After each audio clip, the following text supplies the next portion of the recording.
Je répète qu'à ma mort, il n'y a rien qui va subsister de moi. Donc, on ne pourra jamais dire « enfin, j'ai la vérité ». On ne pourra jamais dire ça. Le seul support, la seule raison d'être, et c'est pas le sens, c'est peut-être pas le sens, mais le seul support à la vie, c'est le plaisir, au sens très large du terme, on s'entend. Prendre plaisir.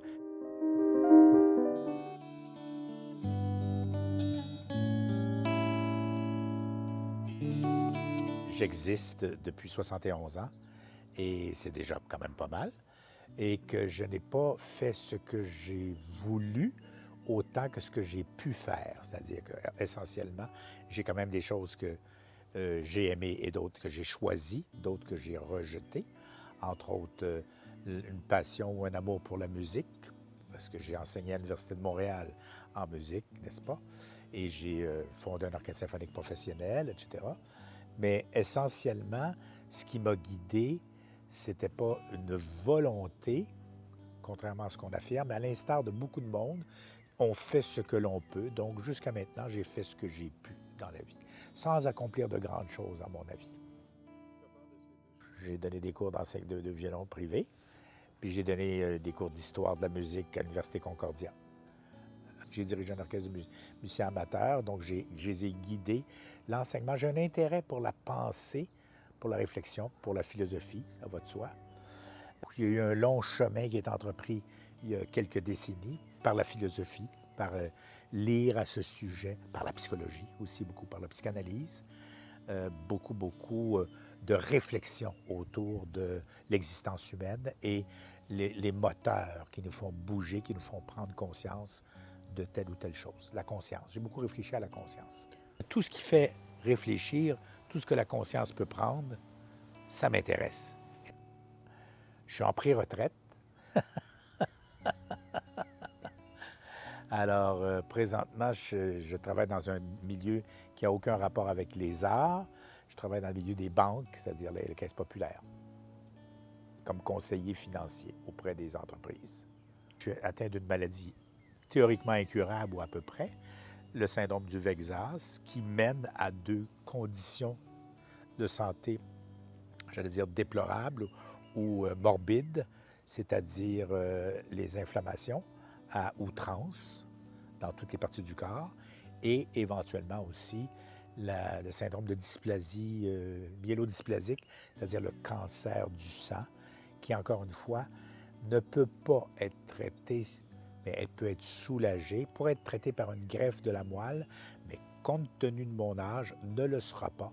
Alors, le temps, mais c'est très amusant parce que quand on apprend qu'on a une maladie grave et rare, on change tout notre rapport par rapport à... Parce que quand on le voit chez un autre, chez un voisin, chez un ami, on trouve ça déplorable et très triste. Mais quand on le vit, c'est toute une autre perspective. On se sent comme... Tout le monde sait qu'il va mourir. Mais c'est comme si on dit, toi, c'est bientôt, là. C'est un peu ça. C'est un peu le signe. Donc, ça change un peu le temps par un autre rythme, on pourrait dire. J'ai jamais imaginé qu'un jour, j'allais devenir vieux. Ça va. C'est pas juste mourir, tu sais. Tu sais, quand tu as 40 ans, tu vois quelqu'un de 70 ans, mais pourtant, c'est une réalité, mais tu peux ne pas penser qu'un jour, je vais arriver là. Tu peux, moi, en tout cas, c'était mon cas. C'est-à-dire, ça m'effleurait tellement peu l'esprit que c'était absent. Tu sais.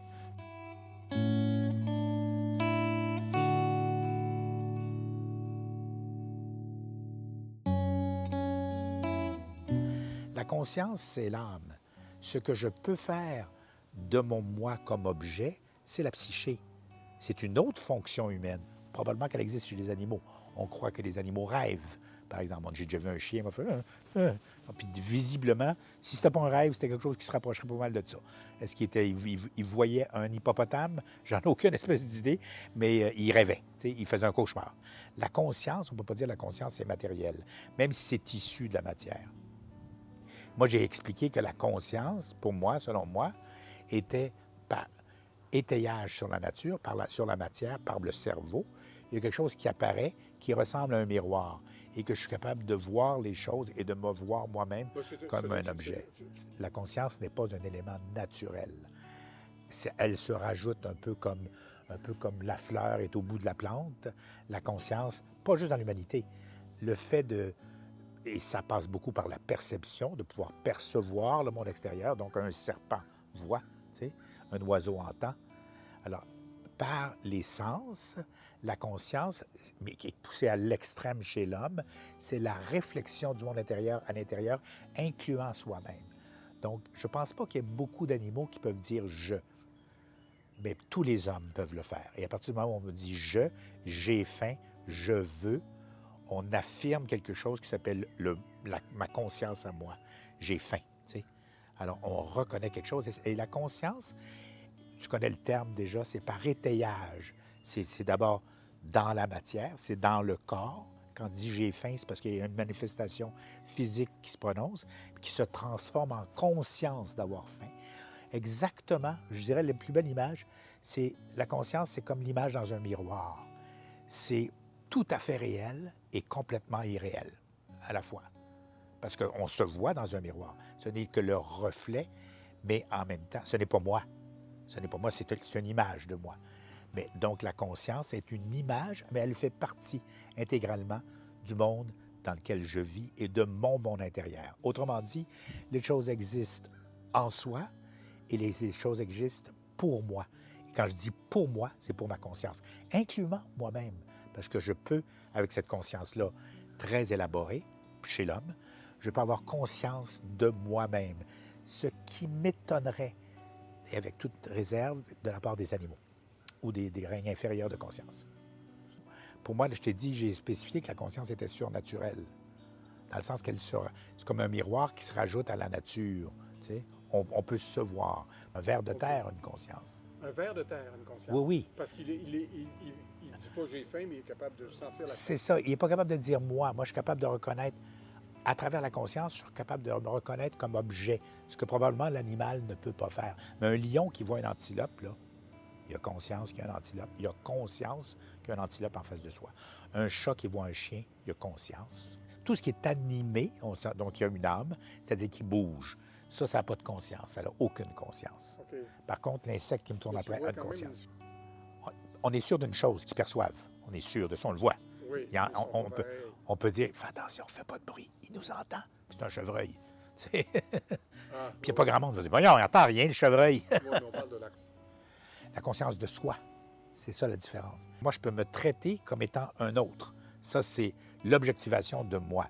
Ce que l'animal, par exemple, l'éducation et toute la façon dont je vais me traiter, c'est comme si je traitais quelqu'un d'autre.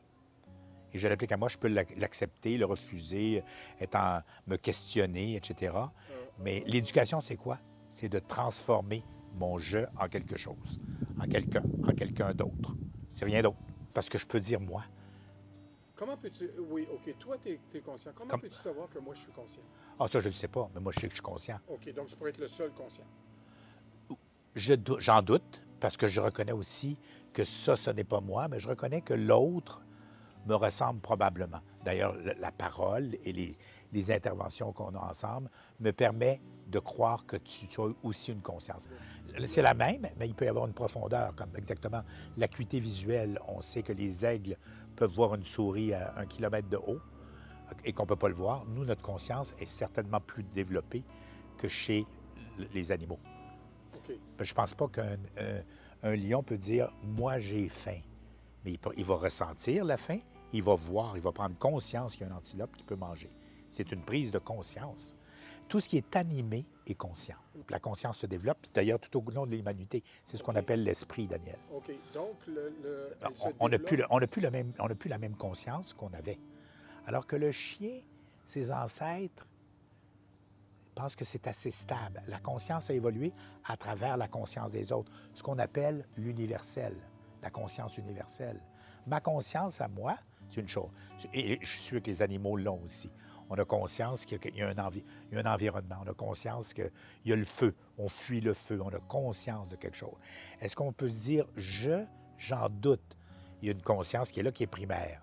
L'homme est capable de dire « moi, je me lave ». C'est énorme comme conscience.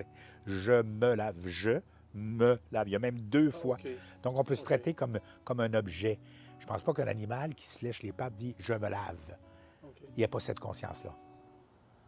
Pour moi, il y a une finalité à la conscience, mais ce n'est pas nécessairement la vérité. C'est peut-être la conscience absolue, comme dit Hegel, quelque chose qui est une finalité, la fin du temps, la fin des temps. Parce qu'effectivement, on observe, on a bien observé, comme on observe des choses chez les animaux, que l'homme a évolué. Que sa technique, sa conscience, je peux même parler de conscience, sa raison l'a amené à faire des choses qu'il ne pouvait pas faire. Et on admire les œuvres du passé, comme les pyramides d'Égypte, en disant, mais ça prenait un génie, ça prenait une conscience, là. Ça prenait une conscience mathématique énorme pour avoir fait ça. On a des reportages là-dessus, et c'est vrai, mais il en demeure pas moins qu'aujourd'hui, on est allé encore plus loin dans la conscience. La conscience s'est développée en plusieurs familles, dont la raison. Je ne pense pas que les animaux soient raisonnables, mais la raison a amené la conscience universelle à changer. On est loin d'avoir la même conscience qu'il y a 2000 ans, qu'il y a 200 ans. Et on est loin. La conscience évolue tout le temps, ce qu'on appelle l'universel. C'est la conscience universelle, ce qui nous permet d'aller sur la Lune. On s'en tient, j'ai plusieurs étapes. D'abord, à ce qu'on perçoit. Comme tantôt, je te parlais du moi. Je ne peux pas nier. Ça, c'est la cueillette d'informations. Je ne peux pas nier que tu es en face de moi. Je te perçois. Mais avant ça, avant que moi je te perçoive puis que je te raisonne, il faut que le monde donné, le monde autour de moi, se manifeste. Alors, dans le fond, là, même si je n'étais pas là, tu serais là. C'est aussi niaiseux que ça. Donc, tu es une réalité donnée. Mais là, je suis en face de toi, je te perçois. Je peux raisonner en disant, c'est un être humain, comme moi.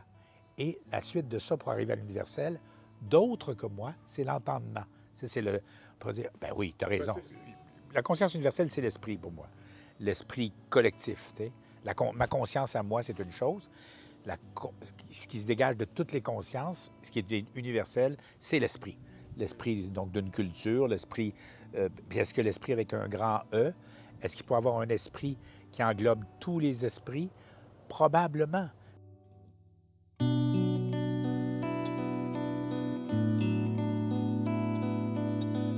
Cette conscience individuelle-là, est-ce qu'elle survit à l'individu après la mort? Absolument pas. Absolument pas. Impossible. Et tout le monde le sait. Tout le monde le sait. C'était une façon de voir le monde qui nous a permis d'évoluer. Mais on est arrivé à une autre étape plus évoluée, effectivement. Tout le monde sait que quand on meurt, Tu dis plus évolué. dans le temps, comme dans l'esprit, comme je te dis, notre conscience aujourd'hui étant plus grande, il a fallu qu'elle soit plus petite un jour. Je répète qu'à ma mort, il n'y a rien qui va subsister de moi. Et c'est ce qu'on souhaiterait. Moi, ma conscience que j'ai développée pendant 70 ans, sur laquelle j'ai travaillé, entre parenthèses, parce que je me suis amusé à la découvrir, à la changer, à la regarder chez les autres, à la comparer. Moi, j'ai été obligé d'abandonner ça. Ce moi-là n'est pas éternel. C'est dur à avaler. C'est dur à avaler. C'est un souhait que j'ai, mais c'est un souhait qui est absolument irréaliste complètement. Quand je meurs, le seul pas éternité, mais le seul prolongement de ma vie, c'est le souvenir que les autres auront de moi. Et pourquoi on parle toujours de surnaturel et jamais de sous-naturel? Avant ma vie, il y en a qui vont dire « Ah, j'étais un ver de terre, je le sens. » C'est farfelu. C'est peut-être un sentiment. À mes yeux, c'est farfelu.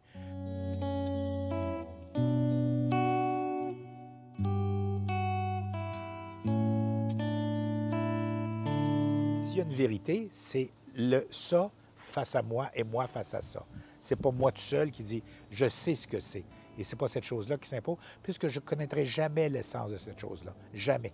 Jamais je pourrais dire en soi ce qui est de la chose ou de l'être. D'ailleurs, tu me posais la question directement tantôt quand tu disais « est-ce que l'autre être humain qui est en face de moi a une conscience? En as-tu la preuve? » Effectivement, l'autre en soi, je ne le connaîtrai jamais.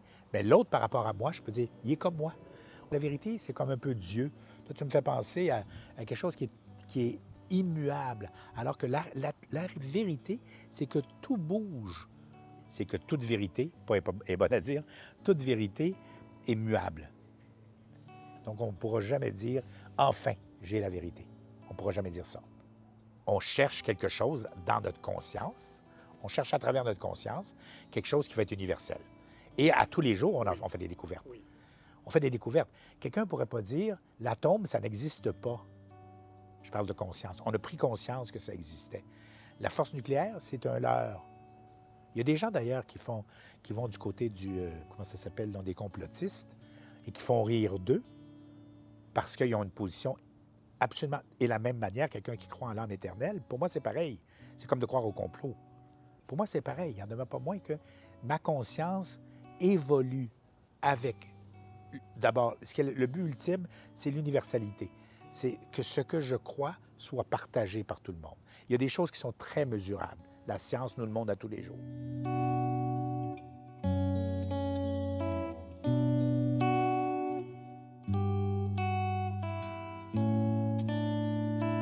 ne sais pas si la vie a un sens. À travers tout ce que j'ai vécu, j'en ai pas trouvé, mais j'en ai toujours cherché. Je n'ai pas trouvé de sens à la vie. C'est de sens général que la vie a un sens. Pourquoi? Parce qu'on cherche probablement à justifier une forme d'éternité, un sens à la vie, un sens à la vie. Pourquoi il faudrait qu'il y en ait un? Pourquoi? Si la vie s'arrête avec ma mort, elle n'a pas de sens. Si ma vie s'arrête avec la mort de mes succès, des gens qui vont me suivre, comme Marie-Laurence, par exemple, elle n'a toujours pas de sens. Mais il n'y a pas de sens à la vie comme il y a un sens à la conscience universelle. La conscience universelle ramasse nos consciences, ce que tout le monde y a apporté. Certains en ont apporté beaucoup, d'autres très peu, d'autres pas du tout. Mais ils ont fait quand même partie de la communauté humaine. La conscience universelle demeure. Le sens de la vie, quelque chose qui demeurait, ne demeure pas. L'objectif est toujours le même. C'est que notre prise de conscience sur la réalité soit de plus en plus grande. Elle est passée de la Lune comme étant un objet qui était dans le ciel, qui flottait, qui nous orientait, à un astre. Pourtant, la Lune en soi n'a jamais changé. Mais notre conscience de la Lune a changé. Notre conscience de tous nos rapports change constamment. Et effectivement, est-ce qu'on va arriver à un moment donné à une parfaite cohésion entre ce que l'on perçoit et la réalité, de sorte qu'il n'y aura plus de différence, on aura touché quelque chose, un sommet. Donc, pour en revenir à la question, le sens de la vie, oui. Alors, le sens de la vie, non, la vie n'a pas de direction, de sens, autre que, pendant que j'y suis vivant, que j'y prenne plaisir, que je prenne plaisir à la vie. Pour moi, c'est fondamental, tu le sais d'ailleurs. Quand on n'a plus de plaisir à vivre, on doit mourir, que ce soit en âge, parce qu'on est suicidaire ou n'importe quoi, on se doit de mourir. Parce que le seul support, la seule raison d'être, et c'est pas le sens, c'est peut-être pas le sens, mais le seul support à la vie, c'est le plaisir, au sens très large du terme, on s'entend. Prendre plaisir. Libido, au sens très large du terme. Avoir un lien amoureux avec la vie. Désirer, jouer du violon, désirer, faire l'amour en fait partie, mais désirer un paquet de choses, s'accomplir, faire du vélo, être en forme physiquement, être intellectuel, lire un livre, écouter un film, le désir, tout ça. Mais quand tu as le goût de rien de ces choses-là parce que tu es trop malade ou affaibli, tu es prêt à mourir. Parce que là, à ce moment-là, la vie n'a plus de sens.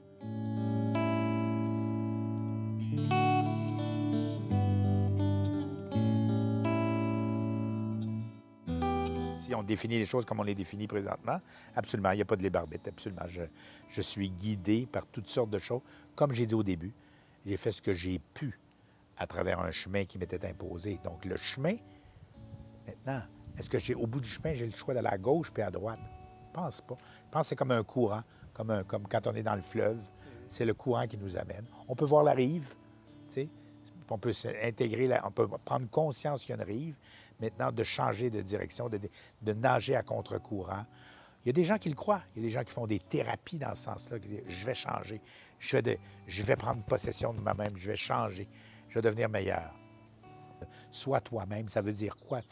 Sois toi-même, à un moment donné, et je te dirais que depuis des décennies, d'une certaine façon, je n'ai pas l'impression d'être le seul, je tourne en rond, je me pose des questions, mais je n'avance pas. C'est-à-dire que je reste moi, un moi qui se sent pas libre, justement, mais qui a un pouvoir. Mon geste ultime, qui est de frapper ou de ne pas frapper mon voisin, de tuer ou de ne pas le tuer, est en lien avec toute la chaîne que je viens de donner. Et non pas détachable. On ne peut pas dire « Ah, bien, le libre arbitre, c'est ça là, qui se détache et qui est complètement surnaturel, qui n'a aucun rapport avec tout le reste et qui a son identité propre. » Elle n'a pas son identité propre, pas plus que les autres. Autrement dit, mon jugement est valable dans une chaîne d'événements, socialement, collectivement et individuellement aussi.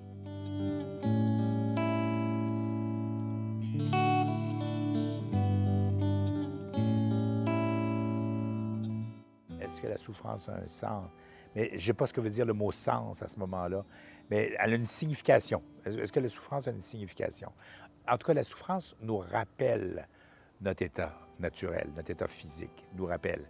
Et donc, dans notre conscience, vient jouer un rôle. Quelqu'un qui souffre change sa mentalité à tel point qu'il peut demander l'aide médicale à mourir. Oui. Elle est encore une fois inhérente à la vie, donc on peut dire ça. La souffrance animale aussi, on voit les animaux souffrir, vieillir. Donc, tout ce qui est animé, est-ce qu'elle signifie quelque chose à la conscience? Oui, la réponse est oui. Qu'est-ce que ça signifie? Ça ne veut pas dire qu'elle a une raison d'être. Tu sais, tu es en train de me dire une raison d'être, mais il y a des conséquences. Je dis pas, je ne justifie pas l'existence de la souffrance. Je vais juste l'expliquer. Je ne la justifie pas. Qu'est-ce qu'elle justifie? Oui. De façon très simple, elle s'intègre dans notre conscience, elle rejoint notre conscience pour la modifier. Par exemple, face à la souffrance, tu peux avoir le goût de te suicider. On le constate, d'après moi, surtout envers soi au départ. La faim est une des premières souffrances. Puis par extension, comme on disait tantôt, je reconnais ta conscience parce que je te reconnais comme quelqu'un qui me ressemble. Donc, je peux facilement imaginer que tu souffres autant ou plus que moi. Mais je sais qu'est-ce qu'est la souffrance à partir de... Si j'avais jamais souffert du tout, je ne pourrais pas l'imaginer. Je ne pourrais pas imaginer que c'est dur pour toi. Je n'aurais aucune idée. Mais par projection, je sais ce que c'est que la souffrance et on a tous su ce que c'est que la souffrance. Tous les bébés pleurent parce qu'ils souffrent, sans exception. Parce qu'il y a une forme de souffrance, ils ont l'expérience de la souffrance et que nécessairement, ils vont projeter sur les autres en disant « Si elle est comme moi, ma mère, elle aussi, ça y fait mal quand elle a faim ou peu importe. » Donc, ils reconnaissent la souffrance chez les autres. La souffrance chez les autres, elle n'a pas plus de sens que ma souffrance, pas moins ni plus de sens que la souffrance chez moi-même. Le but de la souffrance qu'on voit chez les autres, ça nous permet de l'introjecter et de la craindre chez soi et de s'en prémunir ou de nous faire réfléchir. Quand on voit un ami malade, par exemple, on pense peut-être ça va m'arriver un jour.